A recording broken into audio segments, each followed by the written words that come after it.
Okay. What can you tell us about Magnificent?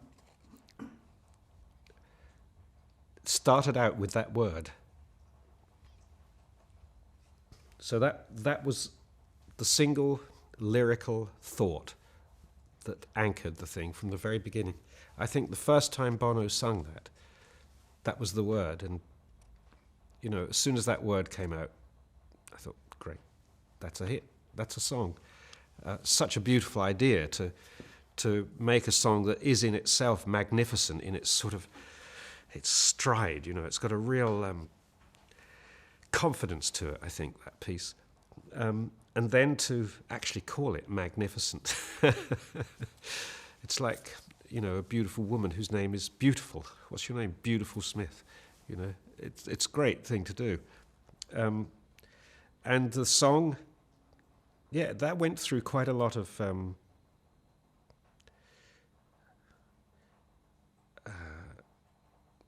different suits of clothes, I would say, before it finally settled onto what it was.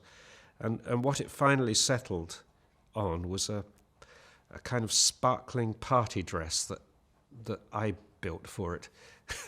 It had a lot of different lives, and it came down and spent a little time in my little den at the bottom of Olympic there, and I got such a strong feeling of the optimism of disco music when it first started out. Because disco sort of bound together a lot of leftover ideas of, black pride and going out dancing and Studio 54 and all that sort of thing. And it seemed to be sort of the world that this song belonged to somehow. The confidence of it, the optimism of it. And so I started building this stuff around it, which had all this sparkliness to it.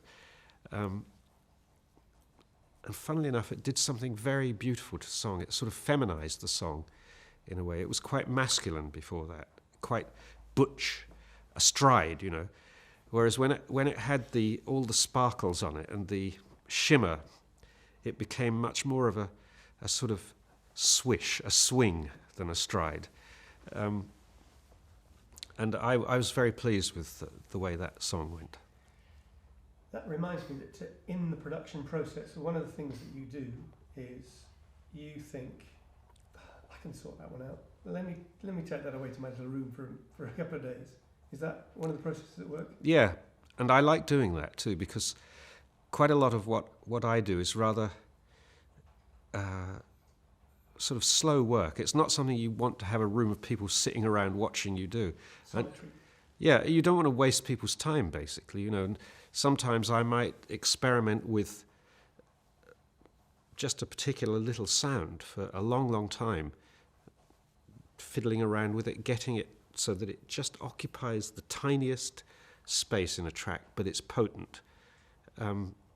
Or a little rhythmic idea or something like that.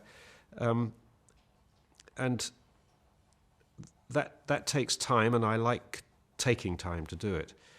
And it's worked out quite well, because I've found that more than anything else, what gets the band going is their own excitement. They feed on their own excitement.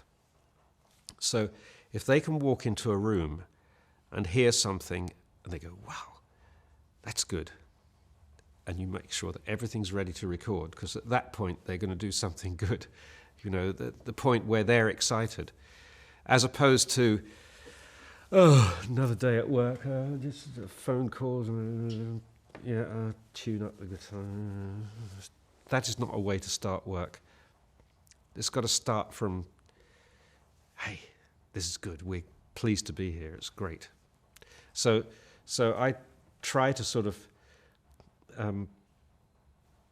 engineer it so that exciting things are happening. I don't care whether in the end, whether they're used or not. That's not the point. The point is to keep offering ladders that people can climb up to another place, and then you can throw the ladder away afterwards. It doesn't matter.